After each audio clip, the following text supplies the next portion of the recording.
Isn't it exciting? Another episode of Discovery 2023. And I am, as usual, your host, filling in for Zonkalu. I wasn't going to have an episode 3 of Discovery 23, but something awfully exciting came up.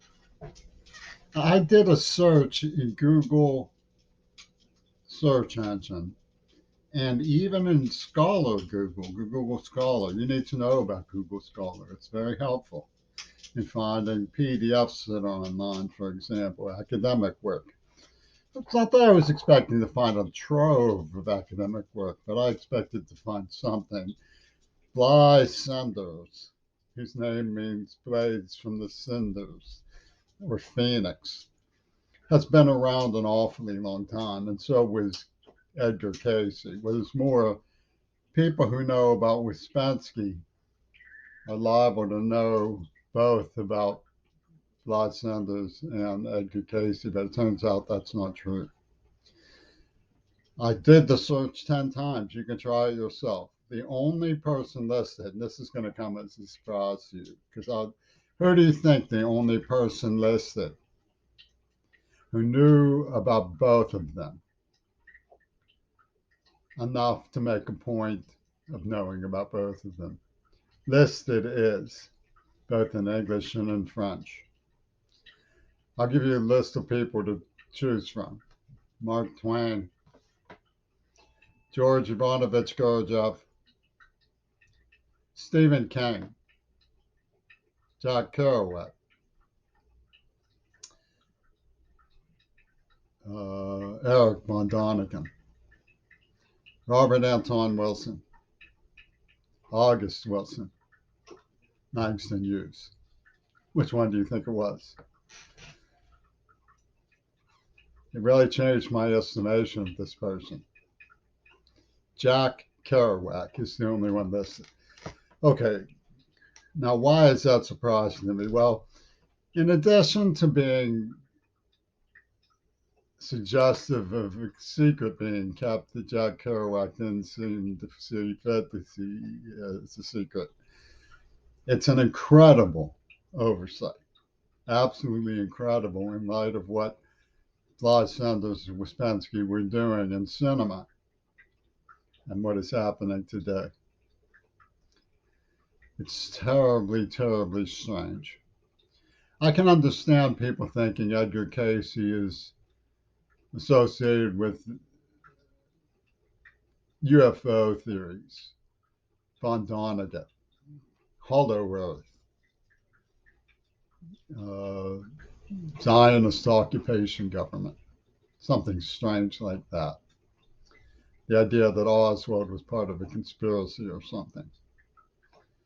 But to not believe that people take Edgar Cayce seriously, who do take him seriously, is like saying they don't take mysticism, Sufism, the Sibyl, the Delphic Oracle seriously.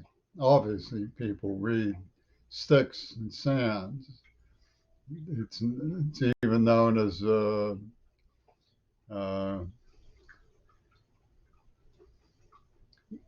Ching. So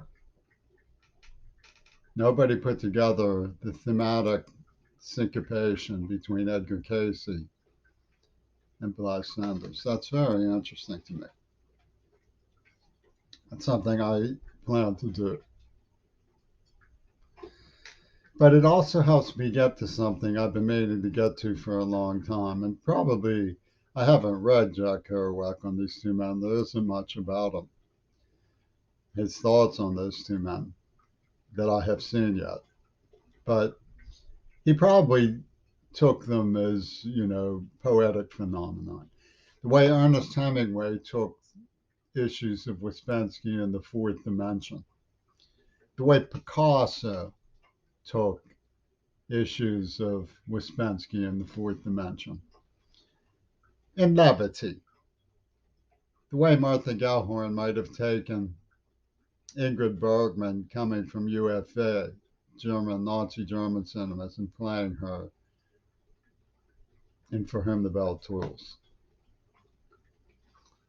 with a certain wryness about it, but certainly not fathoming how serious what was going on really was. For the function of Edgar Cayce, the psychology of the occult would possibly be found in the way that Ingrid Bergman's films syncopate from one to another. Arch of Triumph, Gaslighting, Casablanca, For Whom the Bell Tolls have a discrete theme that transcends the filmography separation of topics and who the actors played. There was also a morphing in the films of Angela Dickinson.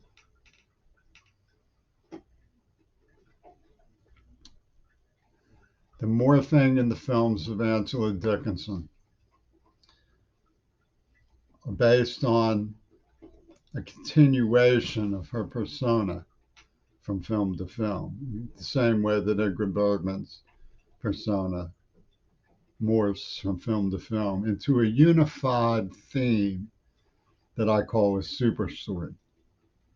And this, I believe, was something that Blythe Sanders was up to in teaching directors to pull what I now know was a Hitler-Reagan semiotic. But people like Hemingway, Picasso, Martha Gellhorn, Jack Kerouac, I assume, encountered these phenomenons in all innocence, thinking basically, wow. People who bought Pink Floyd approached them the same way. They thought, wow, without an inkling of the conscious chauvinism and deviancy that Roger Waters was actually plotting. I don't for a minute believe that Robert Fripp doesn't know who Blythe Sanders and Edgar Cayce were.